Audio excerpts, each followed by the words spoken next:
Donc, bon, voilà, je pense qu'on va commencer, donc on va se lancer pour la présentation de ce webinaire. Je vous remercie d'être présent. Du coup, pour ce webinaire, on va parler de Cyber Threat Intelligence, SIEM et IDS Next Gen. L'objectif, ça va être de déterminer ce qu'on peut faire avec ces équipements, et que ce soit dans le domaine de la détection, de l'investigation et du hunting. Du coup, bon, pour ma part, je suis François Normand, donc le responsable Threat Intelligence de Gatewatcher et ancien fondateur de Last InfoSec. Pierre, du coup, je vais te laisser te présenter. Oui, je m'appelle Pierre Pocry, je suis responsable de l'équipe intégration chez Gatewatcher.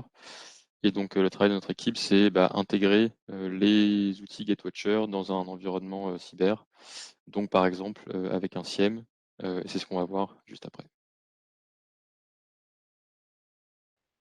Du coup, bon, je vais commencer par une rapide introduction sur Gatewatcher. Donc, Gatewatcher, c'est un éditeur de solutions de cybersécurité français spécialisé à l'origine dans la détection d'intrusion et la détection de menaces. Elle a été fondée en 2015, donc on a été qualifié en ANSI en 2019 pour la partie produits sondes. Nos trois majeurs sont du coup la détection, la conformité, et depuis 2020, après le rachat de Last InfoSec, la Cyber Threat Intelligence. Donc l'agenda qu'on va essayer de vous présenter aujourd'hui, ce sera donc d'abord une présentation des enjeux sur les volontés de faire de la détection, du hunting et de la réponse à incident, une démonstration qui sera un matching entre l'intégration des équipements que va pouvoir vous présenter Pierre et l'analyse que je vais vous présenter, et en gros les avantages constatés qui seront liés à ça. Donc pour la présentation des enjeux, aujourd'hui, bon, ça va être assez court, hein, parce que se poser la question de est-ce qu'on doit détecter des attaques, je pense que tous les participants seront assez d'accord avec ça. Mais aujourd'hui, l'objectif, c'est de le faire de façon efficace et en temps réel, parce que les menaces sont de plus en plus complexes. Et donc, du coup, les attaquants évoluent de plus en plus et de façon de plus en plus croissante. Donc, du coup, on a pensé à mettre en place ce webinaire pour pouvoir vous présenter avec trois équipements du marché ce qu'on peut faire et ce qui nous permet d'avoir la possibilité d'aller plus loin dans l'analyse de menaces. Pourquoi pour nous l'automatisation de la détection est un point important? Ça, c'est ce que je disais tout à l'heure, le nombre d'attaques est toujours croissante. Nous travaillons toujours entre guillemets, dans les nouvelles menaces qui vont sortir pour demain, entre guillemets. Et donc on va arriver sur les choses à se dire que Last InfoSec et Gatewatcher ont une volonté forte à pouvoir automatiser les process, aller plus vite, pour pouvoir aider les équipes de réponse à incidents à aller beaucoup plus loin. Et le dernier point, c'est qu'aujourd'hui, la détection est un point essentiel du travail, mais si vous avez juste de la détection et avec juste quelques alertes qui vont vous dire ben, c'est suspicieux, c'est potentiellement malveillant, ça vous permet d'avoir des informations pour commencer le travail, mais la contextualisation des menaces lors du traitement d'un incident est devenue essentielle parce qu'aujourd'hui, vous pouvez avoir des faux positifs, vous pouvez avoir des informations de contexte ou par exemple des équipements qui ne seront pas impactés par ce genre de menace. Et donc, du coup, là, c'est grâce à la contextualisation et la compréhension de la menace, vous pourrez de un, traiter vos incidents plus rapidement et de deux, mieux comprendre les menaces qui vous impacteront vous. Donc, pour la présentation du scénario, elle va être, comme je disais, assez simple. L'objectif est d'abord est de rentrer dans le vif du sujet. Donc, on va vous présenter comment mettre en place une plateforme de détection, de hunting et d'investigation d'incidents de sécurité, en gros sur la base d'un IDS Next-Gen, un SIEM et un Flux Threat Intelligence. L'attaque qu'on va vous présenter est une attaque standard que vous pouvez rencontrer en entreprise sur un incident de sécurité de type Remote Access Trojan, donc un RAT, où on va pouvoir voir que elle sera divisée en deux parties, mais on rentrera un peu plus en détail sur sur ces choses-là après. Donc, je vais laisser Pierre vous présenter un peu plus l'infrastructure.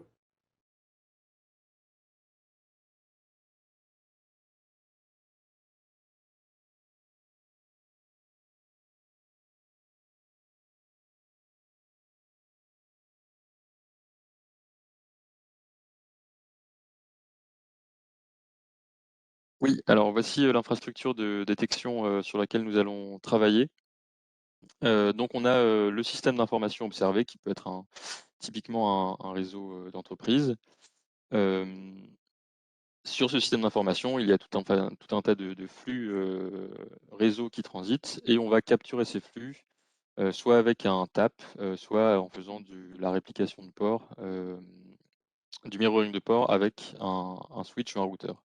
On va envoyer tous ces flux sur la sonde de détection Gatewatcher qu'on appelle le GCAP. Donc le GCAP va récupérer et reconstruire tous ces flux. Il va l'analyser, le parser, et faire tourner des moteurs de détection et d'analyse réseau sur les flux qu'il peut observer.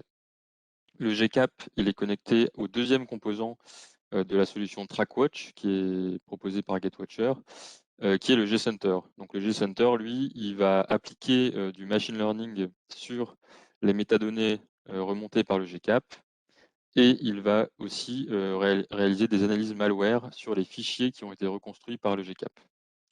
Ce qu'on va voir ensuite, c'est qu'on va envoyer l'ensemble de ces données, donc les données qui sont générées par le duo gCenter-GCAP, on va les envoyer dans le SIEM, qui en l'occurrence sera Splunk. Et dans Splunk, on va aussi envoyer le flux de Cyber Threat Intelligence produit par GetWatcher Last InfoSec. On va l'envoyer dans Splunk, on va mixer les deux et on va essayer de voir ce qu'on arrive à détecter.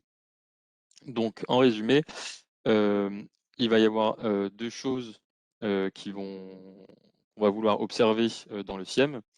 D'une part, il y aura toutes les alertes générées nativement par la partie TrackWatch.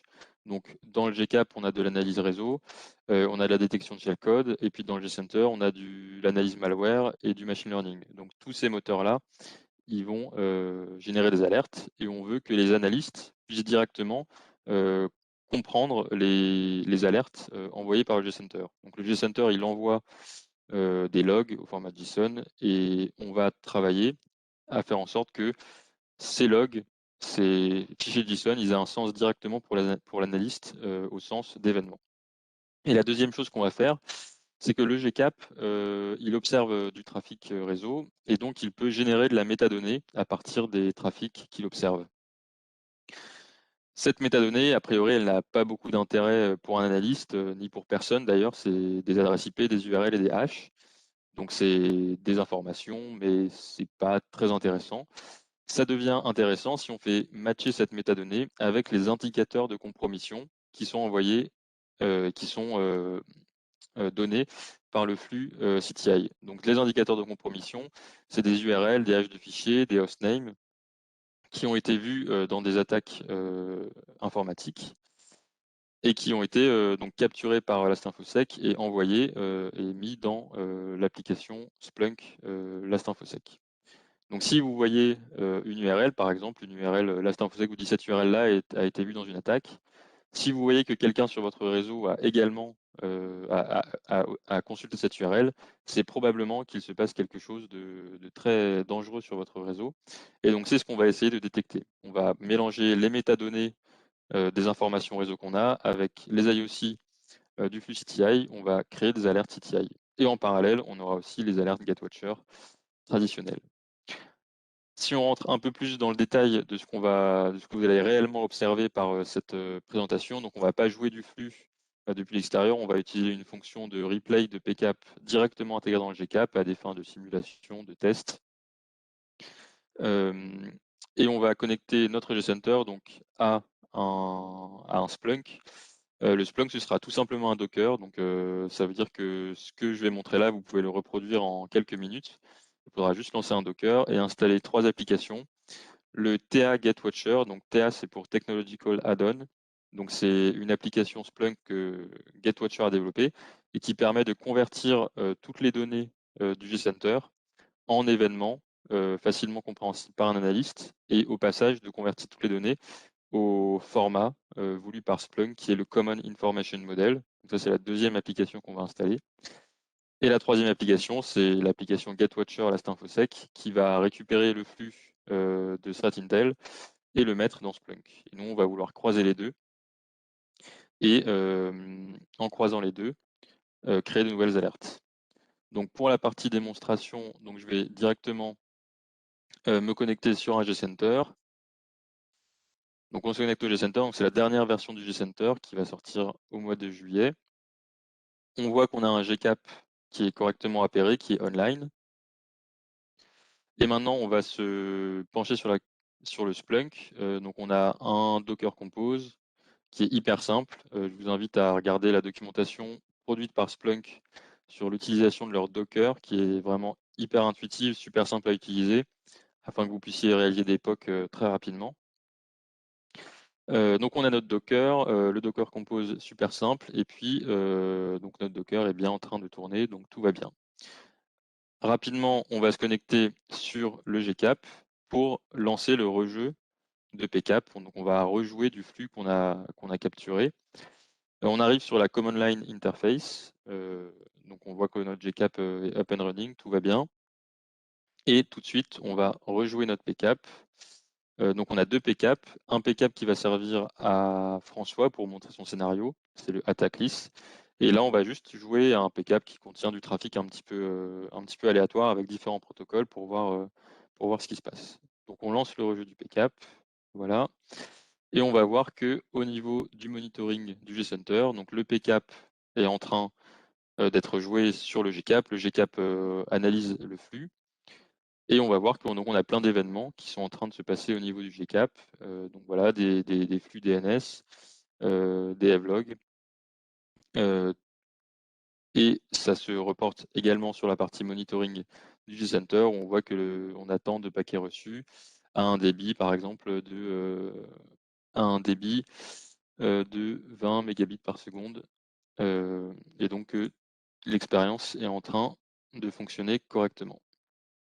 Maintenant, on va se connecter sur Splunk. Donc, je vais tenir ma promesse et vous montrer qu'on a bien 3 applications installées. Donc, on a GetWatcher Last InfoSec, on a le Common Information Model de Splunk, et puis on a le Technological Add-on GetWatcher, donc le TA GetWatcher, qui va faire la conversion entre les données envoyées par le gCenter et les événements qu'on va voir dans Splunk.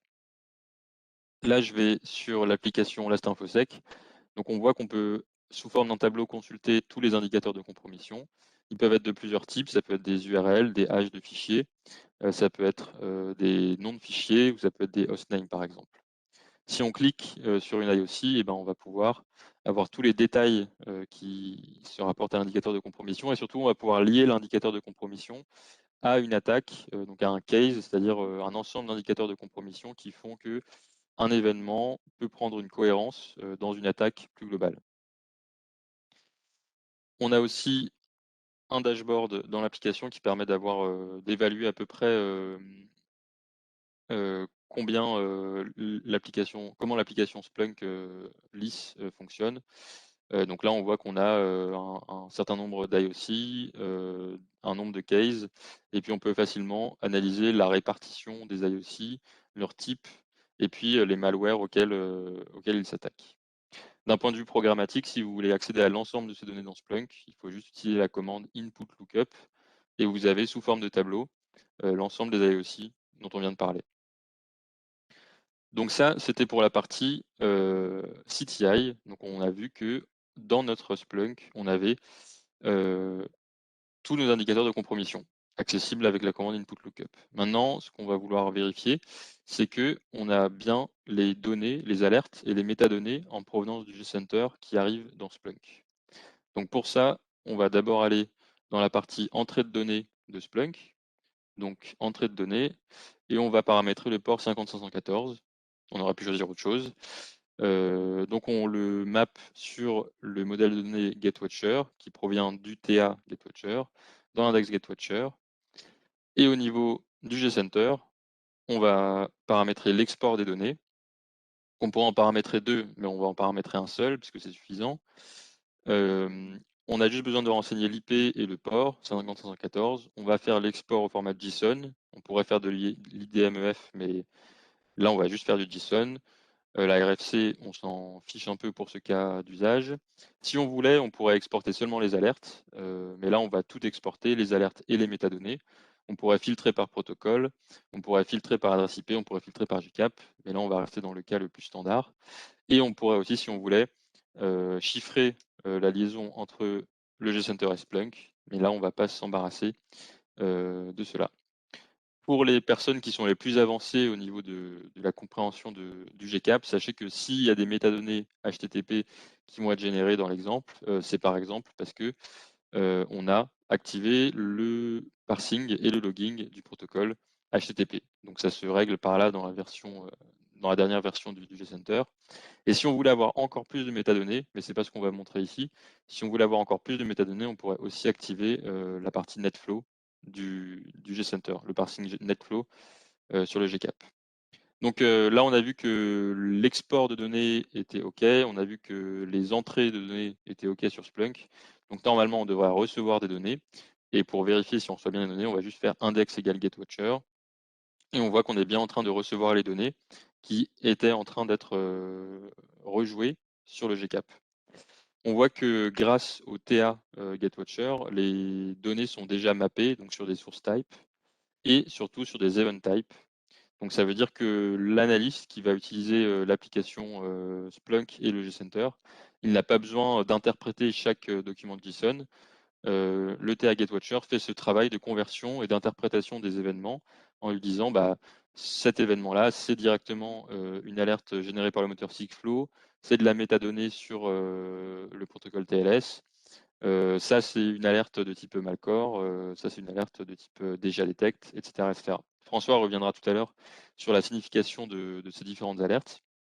Mais en tout cas, le TA getWatcher, il fait la conversion entre de la donnée brute du JSON et puis l'information. Donc, comme on l'avait dit tout à l'heure, on va vouloir faire matcher de la métadonnée avec le flux CTI. Donc, on va prendre un exemple sur les hashes de fichiers. Donc il y a il y a différents endroits au niveau du gcap et du gcenter où on va observer des hashes de fichiers. Le TA getWatcher, il va convertir tous ces champs, quel que soit leur nom, dans un nouveau champ qui s'appellera file hash. Et au niveau du flux CTI, on va prendre toutes les IOC qui sont des hashes de fichiers et on va aussi convertir tous ces champs avec le nom file hash. Et ensuite, on va faire un join afin de faire matcher le flux qu'on observe et les données de CTI. Donc pour faire ça, ça va être très simple puisque tout est déjà fait dans le TA getWatcher. Donc par exemple, je vous fais la démo, mais normalement, vous n'aurez pas besoin de faire cela en tant que client. Si on prend les event types de type Sigflow FileInfo, on voit qu'on a un champ qui s'appelle FileInfo.SHA-256. En fait, comme on a le TA getWatcher, dans les champs et sur notamment les alias de champs, on a déjà toutes les conversions qui sont effectuées, ce qui fait que quel que soit le champ qui contient un hash de fichier, il va être converti dans le champ qui s'appellera file hash. Donc voilà, on voit qu'on a 3 champs avec des hashes de fichiers possibles par getWatcher et ils sont tous convertis dans le champ file hash. Ce qui fait que si un analyste arrive, il veut regarder tous les hashes de fichiers qui ont été observés par getWatcher, il a juste besoin de faire file hash égale étoile et ça lui permet de réaliser cette requête. Au niveau du lookup last-info-sec, donc on avait vu qu'on pouvait accéder au lookup, par la commande input lookup, on accédait à l'ensemble des IOC. On va juste sélectionner les indicateurs de compromission de type SHA-56 et on va le renommer avec la valeur file hash. Si on additionne ces deux éléments, donc on prend l'index getWatcher, on va prendre tous les événements avec un champ file hash et on va faire un join sur ce champ file hash. Et en faisant ce join sur le champ file hash qui vient du lookup last-info-sec aussi, on va pouvoir faire le matching entre des événements observés sur notre système d'information et le flux de Threat Intelligence. Donc ça veut dire que si vous avez un résultat lorsque vous faites cette requête, ça veut dire qu'il y a un fichier observé sur votre système d'information qui a également été observé par last-info-sec durant une attaque informatique. Donc, probablement, vous avez du souci à vous faire. On peut faire exactement la même chose avec les URL, donc je ne vais pas rentrer dans le détail puisque c'est tout pareil. La seule différence, c'est qu'à la place de faire seulement de l'alias de champ, on va faire de l'évaluation de champ et on va concaténer la valeur de hostname et de URL et de http.url pour créer un nouveau champ qui s'appellera URL. Et au niveau du flux CTI, on va convertir tous les URL avec le champ URL et on va faire un join, donc exactement de la même manière. Donc voilà les alertes, une alerte de type HTTP, donc on veut concaténer hostname, http.hostname et http.url. Et comme on a le TA getWatcher, tous les alias de champ au sujet des URL sont déjà faits. Et on a également un calcul de champ, un champ calculé qui s'appelle URL et qui vaut URL domain plus URI query, donc la concaténation des deux champs. Ce qui fait que si on veut rechercher tous les URL qui ont été vus par un gcap, il faut juste faire index égale getWatcher, URL égale étoile. Et donc, la même chose qu'on avait fait avec les haches de fichiers, on peut le faire avec les URL en prenant exactement la même requête. Donc c'est super simple. Si vous avez des questionnements au sujet des performances de ces jointures et de ces recherches, il faut savoir que Splunk permet de faire des modèles de données accélérés. Donc ça revient à faire exactement la même chose qu'on vient de faire, seulement lors de l'indexation, Splunk va générer des fichiers de type TSIDX, ce qui va permettre d'augmenter la vitesse de recherche par plusieurs ordres de grandeur. Et donc même si vous avez 100 000 URL à faire matcher avec 50 000 indicateurs de compromission, et même si vous êtes sur un Docker avec pas beaucoup de ressources, avec Splunk, vous allez pouvoir, en utilisant les modèles de données accélérés, vous allez pouvoir vous en sortir. Donc voici le modèle de données web qu'on a choisi pour la partie URL. On voit qu'il est accéléré parce qu'il y a un petit éclair orange. Et en modifiant un petit peu la requête pour aller chercher dans les modèles de données TSIDX plutôt que dans les modèles de données non accélérés, on va utiliser les mots-clés tstat. C'est ça qu'on reconnaît une recherche dans un fichier TSIDX. On va pouvoir accroître les performances de Splunk très très largement et faire toutes les corrélations qu'on veut à des vitesses très satisfaisantes, quelle que soit votre infrastructure.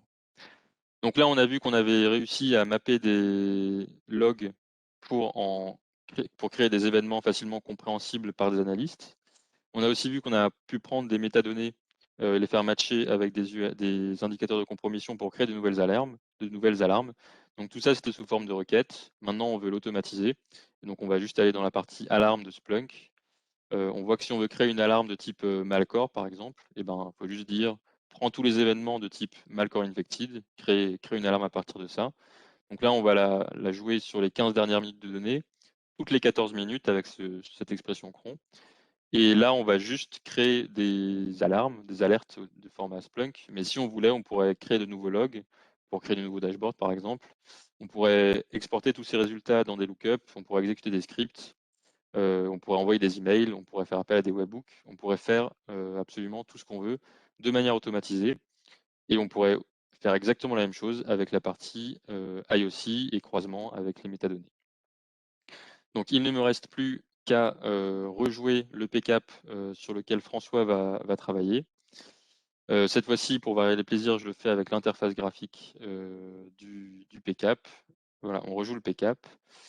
Et donc en conclusion, on voit que c'est super simple d'interconnecter tous les éléments dont on a parlé, donc le GCAP, le GCenter, avec Splunk. Et puis d'intégrer le flux CTI dans Splunk, c'est également super simple. Faire le croisement, c'est une requête, et après automatiser le croisement et faire les alarmes de manière périodique pour améliorer et faciliter la détection. Ça se fait en quelques clics sur Splunk. Et je laisse maintenant la main à François, qui va pouvoir vous parler plus de la partie hunting et investigation euh, avec toujours ces outils-là. Merci Pierre. Du coup, bon, on a pu voir grâce à Pierre qu'on avait la possibilité de monter une plateforme assez simplement et efficacement pour pouvoir lever des alertes. Donc du coup, pour mon cas, maintenant on va commencer à regarder ces différentes alertes. Et donc on repart sur celles qui ont été annoncées par Pierre, donc les deux qui sont basées sur la Infosec et ses données. Et les trois autres qui seront donc des alertes liées à Malcore, donc le système antivirus. J'ai déjà détecté pour détecter les générations de domaines aléatoires dans ce cas-là, et Sixflow, donc le système de détection plutôt typé IDS. Donc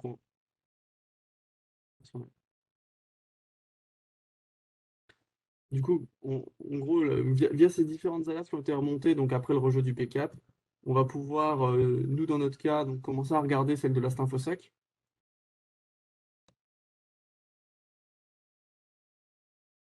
qui vont être affichées. Donc on aura une remontée de deux alertes dans ce cas-là. C'est parti. Et donc du coup, on voit bien que on a la recherche qu'avait annoncé Pierre tout à l'heure pour la levée d'alerte. Et donc du coup, on a eu deux alertes dans ce cas-là. On voit bien que la première, donc c'est une URL. En gros, c'est deux URL standards où bon, on peut sous-entendre que potentiellement il y a un binaire exécutable qui va arriver. Mais bon, est-ce qu'on aura l'information? on voit que Last InfoSec donc, l'a déjà catégorisé en tant que malware grâce à ces informations-là depuis le 8 juin. Nous, la source qui nous a permis de récupérer ça, c'était une sandbox sur Internet qui nous a récupéré l'information. Et donc, on peut confirmer que bien c'est un binaire Windows grâce au PE32 exécutables qui sont annoncés. Last InfoSec fournit aussi donc, ce qui sera fuzzy hash pour pouvoir faire des liens entre les données et faire du hunting un peu plus spécifique. Dans le flux, bah, on récupère beaucoup d'informations, que ce soit des TTP, des relations. Donc là, on voit le TTP 1129 qui est donc le chargement de module. Donc on verra s'il y a un lien avec le deuxième fichier qui aura été téléchargé. On a des tags. Là, c'est un résumé des tags bon, qui sont des signatures antivirales pour ce cas-là. Donc une URL et le type URL et l'URL qui a matché directement chez nous. Donc sur la deuxième URL, on remarque donc, que là, on est sur un cas où on a un point bin, bon, on voit un petit Remco qui traîne. On va dire qu'il y a un petit doute. Du coup, on voit bien que c'est un malware dans ce cas-là. Last InfoSec, cette partie-là, elle l'a détecté un petit peu plus tard, donc le 9 juin. Et donc, du coup, via une autre sandbox qui nous aura récupéré ces informations-là. Et donc, du coup, pour ce cas, on peut voir que c'est un RemCOS, donc c'est un Remote Access Trojan qui est assez connu, du coup, pour ses activités de malware, on dira ça comme ça. Et donc, du coup, ça nous a permis, nous, de faire le lien entre les deux. Donc, on se doute que, vu qu'on a vu que c'était du data, qu'il y a des informations suspicious et qu'on a un binaire qui l'a loadé, bah, ça permet d'aller plus loin dans ce type d'information et de se dire que, bon, ces URL ont un point commun grâce aux différentes relations qu'ils peuvent avoir entre elles. La deuxième partie, pour aller plus loin de l'analyse, on va récupérer la Syntfosec a récupéré les fichiers. Donc, du coup, on a pu générer les hashes et analyser ces fichiers chez nous. Donc ça a créé donc aussi deux alertes, qui est donc le premier est le fichier donc de la première URL, donc qui a été aussi elle taguée comme malware, donc récupéré au même endroit. Et donc du coup on voit bien que c'est un binaire Windows, donc c'est bien le premier. On voit en dessous que du coup on est en data pour le deuxième. Donc on aura bien les informations de type fuzzy hash si demain vous pouvez faire du hunting un peu plus poussé et faire des recherches autres sur ce genre d'informations. Donc, on a toujours des informations sur le côté suspicious. Donc, on a le fameux TTP qui est repoussé et des informations type tags. Et, grâce à ça, on a aussi du coup la possibilité d'analyser le deuxième fichier, donc qui est lui et dans notre cas donc le fichier data. On voit qu'on a du coup là les SHA-256 parce qu'on travaille avec des SHA-256 pour l'interface GetWatcher, mais on pourra voir plus tard que on a d'autres types de hash qui pourront arriver et qu'on nous on sait traiter. Donc là, on est un peu plus spécifique, disons que voilà, c'est un malware trojan donc, lié au RAT et la famille donc RemCOS toujours. On voit bien que c'est un data donc, qui a été du coup préchargé par le binaire précédent pour pouvoir être injecté en gros, être injecté et pouvoir être entre guillemets, utilisable en tant que RAT derrière tout ça. Et donc bon voilà, on reste sur les mêmes informations pour vous apporter des informations sur le contexte. Et comme je vous disais, donc là on a travaillé sur du SHA-256 mais on a d'autres types de formats possibles. Après, si on va aller plus loin dans l'investigation, on va récupérer le hash, on va regarder dans les informations de Last InfoSec, parce que du coup, on a l'intégralité de la base du flux qui aurait été remonté pour ça. Et donc, du coup, on arrive sur du coup, le case qui est en lien avec donc, cette attaque.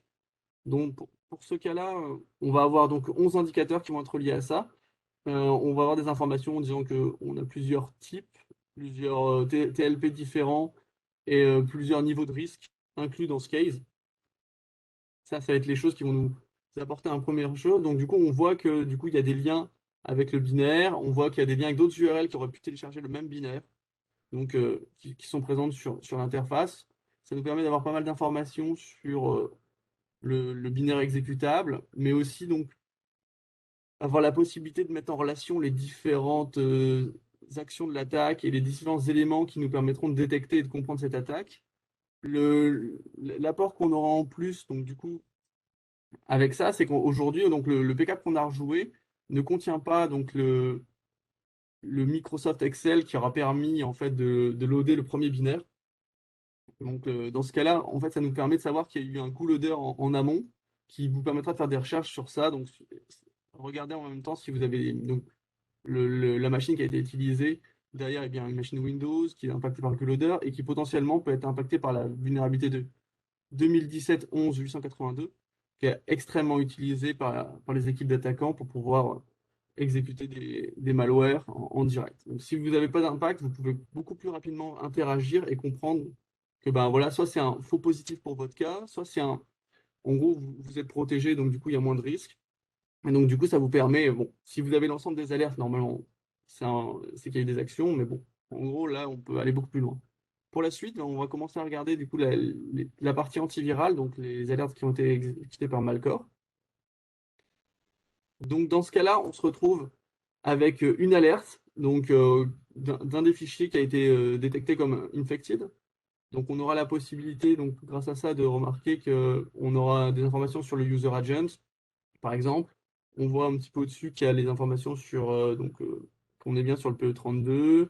On va avoir des informations sur les différents engines qui ont été lancés. Et donc, l'ensemble de ces informations, parce qu'en gros, avec l'alerte Malcore, on n'a pas la possibilité de déterminer que bah, ça serait un RankOS et qu'il y a un lien avec un Maldoc ou ce genre de choses pour le moment. Donc, on a la possibilité de matcher les informations Malcore plus l'Infosec pour augmenter son contexte et avoir une meilleure compréhension de l'attaque. Donc, c'est ça qui va apporter. Et on voit que bah, voilà, on est toujours sur la URL qu'on a vue tout à l'heure.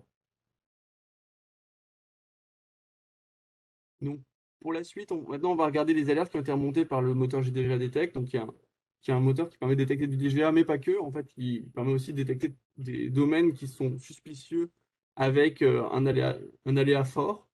Donc, dans notre cas, en fait, aujourd'hui, en gros, le cas de Remco, il n'y a pas de DGA, mais en fait, il utilise donc un domaine qui a un aléa fort et qui est considéré comme à risque par le moteur de probabilité de, qui a été mis en place par l'équipe Machine Learning. Donc, on va pouvoir voir voilà, que on a un score assez fort à 99% dans ce cas-là, donc de risque.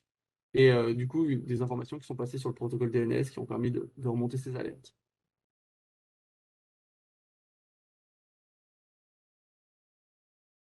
Et donc, du coup, nous, ce qu'on va faire, c'est qu'on va essayer d'aller un peu plus loin, voir si on a les informations dans la base de la Infosec. Donc, on remarque que du coup, on a un autre case qui va arriver. Donc, du coup, le temps que ça charge. Voilà. Donc, on a remarqué que dans ce case, on a trois indicateurs. On a bien ce fameux domaine qui a été récupéré en tant que RemCOS aussi à cette époque-là et qui a eu des informations qui viennent d'autres feeds, que ce soit Twitter et d'autres sandbox chez nous, qui est un domaine qui a été utilisé il y a beaucoup plus longtemps, donc en décembre 2020, et qui était déjà utilisé comme CNC pour MCOS. Et on a la possibilité de le relier à un autre binaire qui a utilisé aussi celui-là, qui pourra peut-être être intéressant de chercher au cas où, parce que bon, en gros, vu que vous êtes en mode flux, ben, vous pouvez maintenant utiliser les informations de ce flux, de cette partie-là pour pouvoir aller plus loin. Et on va finir du coup sur les alertes qui ont été remontées par Sixflow, donc la partie IDS.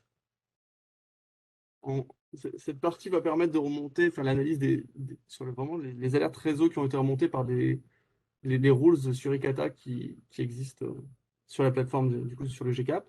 Donc on voit bien qu'il y a eu 4 alertes remontées. Donc c'est deux fois des alertes liées du coup au domaine qui a été présenté précédemment, donc qu'on connaît comme un CNC de Remco. Et donc du coup il a été remonté parce qu'une règle de Emerging Threat Pro annonce qu'il est potentiellement malveillant, on va dire potentiellement inhabituel, pas malveillant, mais c'est du DIM DNS avec un assez long, avec un peu d'aléa. Et la deuxième alerte qui va nous intéresser dans ce cas-là, ce sera une alerte qui est donc sur un des fichiers, donc on voit que c'est une alerte Trojan annoncée comme maldoc. Donc on voit qu'on a donc là l'URL qu'on a vu tout à l'heure pour le data, le fichier data qui a été remonté.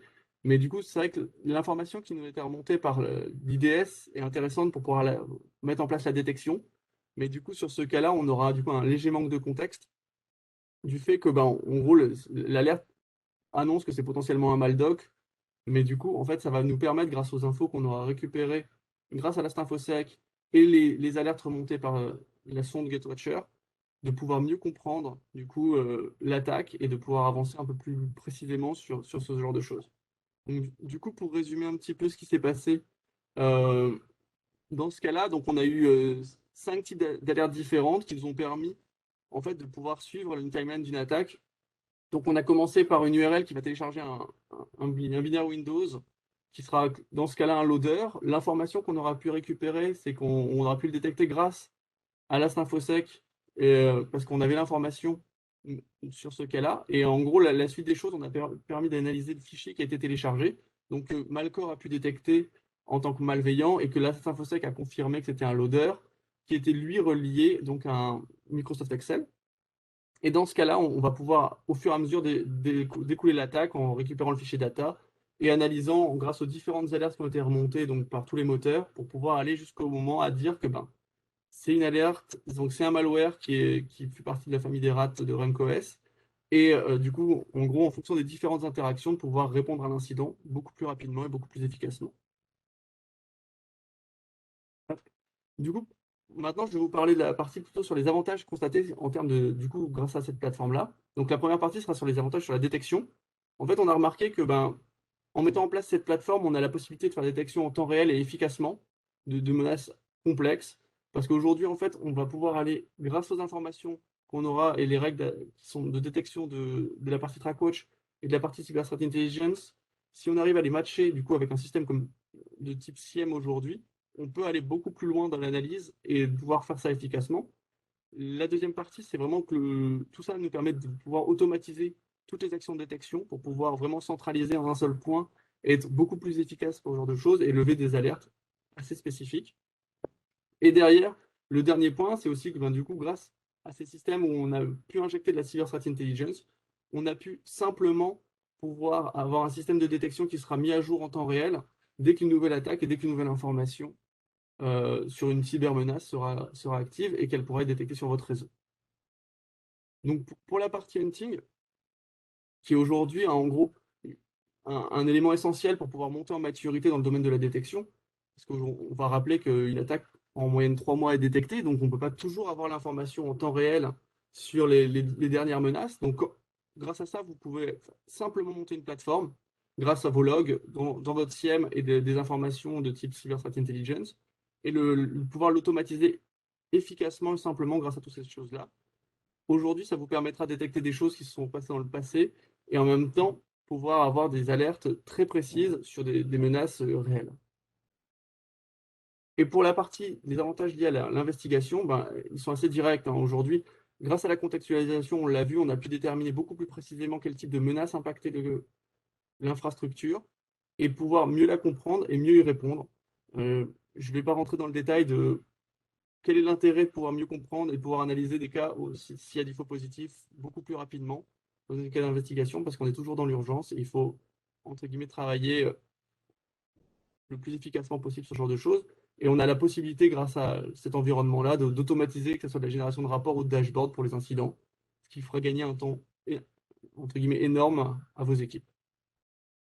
Donc, je vous remercie de votre attention. Et donc maintenant, si vous avez des questions, je vais du coup vous redonner la parole aux gens. Donc, soit vous pouvez poser la question par chat, soit vous pouvez nous rejoindre.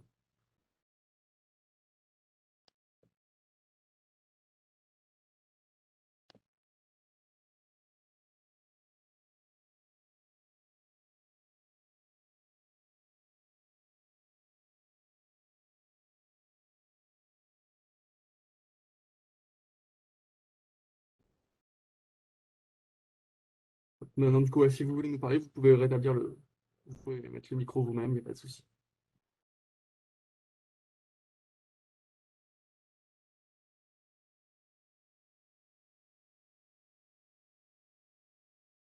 Ou si vous préférez, je peux vous faire les questions via le chat. Je fais le chat en même temps. Bonjour, vous m'entendez? Bonjour. Oui, oui, je vous Oui, entends. bonjour, Olivier Lebrun. Donc merci beaucoup pour la présentation, ça éclaircit pas mal le produit que vous présentez. Dans votre présentation, vous partiez du fait que, à partir des métadatas et de votre street intelligence, vous avez découvert un IOC et puis après vous investiguez et vous allez jusqu'à l'analyse des sigflows. Mhm, Comment vous pourriez traiter la même information alors que vous n'avez que les signatures sigflow? Parce qu'en l'occurrence, je je gère votre solution et mhm. avec ou sans les métadatas, on a des alertes cyclo qui remontent Ok. avec aucune info sur, des URL ou des IP qui auraient pu être, qualifiés par une street intelligence Mhm. et donc on a, toute la somme des cyclos à analyser. Comment est-ce que vous traitez ce sujet-là? Alors, Pierre, comme tu veux, ça tu peux Et la faire. Ce sont des deux anciens clients, donc c'est ça qui est bien aussi, c'est qu'on l'a fait dans le passé, mais je vais laisser Pierre répondre, ça sera plus simple. Moi, je suis désolé, j'ai pas hyper bien compris la question. La question, c'est comment gérer une grande quantité d'alertes Signiflow, c'est ça? Ou gérer les Oui, c'est ça. métadonnées? Non, non, non, les métadonnées, il y a pas de souci là-dessus. Dans la démo, vous partiez du fait que vous avez eu dans les métadonnées un IOC qui était corrélé avec votre Street Intelligence et puis vous avez déroulé votre analyse. Euh, Ce qui se passe, c'est qu'on va avoir, nous, beaucoup d'alertes de type Sigflow pour lesquelles Mmh. il n'y a aucun IOC qui pourrait être corrélé avec une Street Intelligence. Oui, Comment vous tout à fait. traitez tout, Alors comment du vous coup, la traitez l'ensemble de ces Sigflow, quoi, en fait? Comment vous alors faites votre analyse là-dessus? pour la partie, alerte Signiflow, donc effectivement, comme, de base, le les règles fournies, par défaut, par Gatewatcher, donc il y en a 40 000, donc ça peut pour couvrir, hein, le spectre le plus large. Donc ça peut effectivement occasionner, beaucoup, d'alertes, ce qui peut être assez impressionnant. Donc il y a, plusieurs étapes en fait pour nettoyer, pour optimiser le paramétrage de Sigflow et arriver à un résultat, sans avoir, trop de faux positifs. Donc, la première chose, ça va être de bien paramétrer les réseaux et les net variables au niveau du GCAP pour que les règles, matchent bien, pas, sur, any, mais seulement par exemple de votre réseau vers l'extérieur ou l'inverse selon la règle. La deuxième chose, ça va être alors c'est un travail fastidieux, mais qui est inévitable au sein de tout SOC ou de toute entité qui veut faire la détection, ça va être de regarder quelles sont les alarmes qui sonnent le plus souvent, et de regarder si elles sont pertinentes et éventuellement soit de mettre en place des thresholds, soit de limiter le nombre, d'occurrences qu'elles peuvent générer. Et une fois que ce ménage a été fait et que vous avez seulement des alarmes plutôt pertinentes, la seule manière de comprendre pourquoi l'alarme a sonné et son sens, en fait, c'est d'aller directement, de relier le SID, de l'alarme qui est dans le log avec, la définition de l'alarme, donc au format suricata. Et souvent c'est plutôt enfin la plupart du temps, c'est la seule manière de comprendre pourquoi l'alarme a sonné. À noter qu'il y a aussi, 2 options au niveau du GCAP pour activer, la capture de la payload et puis la capture, de la conversion de la payload en base 64, pour que l'analyste puisse essayer de comprendre pourquoi, le match a eu lieu. Mais au niveau des règles, la plupart du temps, il faut lire la définition de la règle pour comprendre pourquoi il a matché. Et vous pourrez pas si dans les commentaires de la règle, ça parle, ça explique que ça provient d'une campagne, vous pouvez faire le rapprochement, mais il n'y a pas de manière automatique, de le faire. Après, je vais rajouter un petit complément, Pierre, parce que du coup, je vais prêcher pour ma paroisse, comme on dit. Du coup, c'est là où la cyber threat intelligence va pouvoir apporter quelque chose en plus, parce qu'en fait, vous allez pouvoir, en fonction des différentes règles, déjà pouvoir monter en priorité si ben, vous avez, imaginons, une alerte Siteflow, Malcore et une alerte Last InfoSec. Donc, ça vous permettra de mieux gérer vos priorités pour vos équipes et en même temps apporter directement le contexte quand l'information est présente dans le flux de cyber threat intelligence.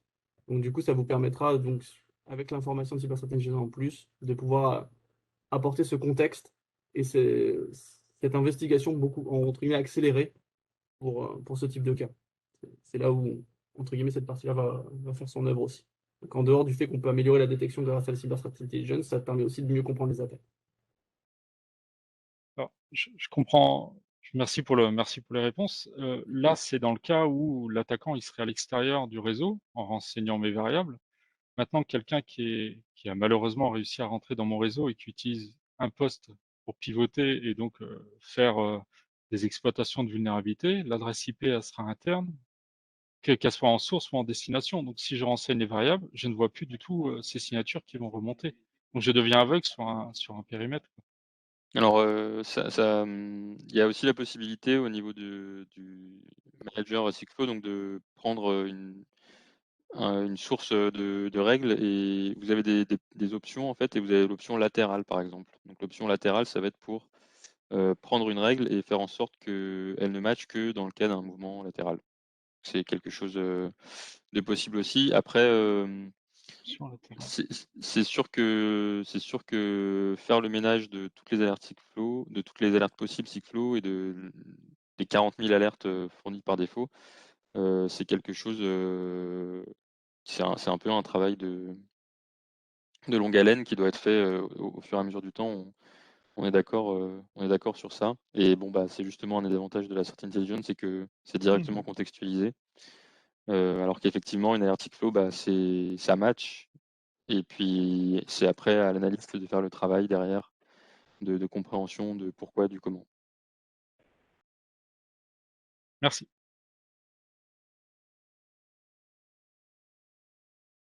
Du coup, alors, est-ce qu'il y a d'autres questions? Si on n'a pas d'autres questions, ben, on fera la réunion.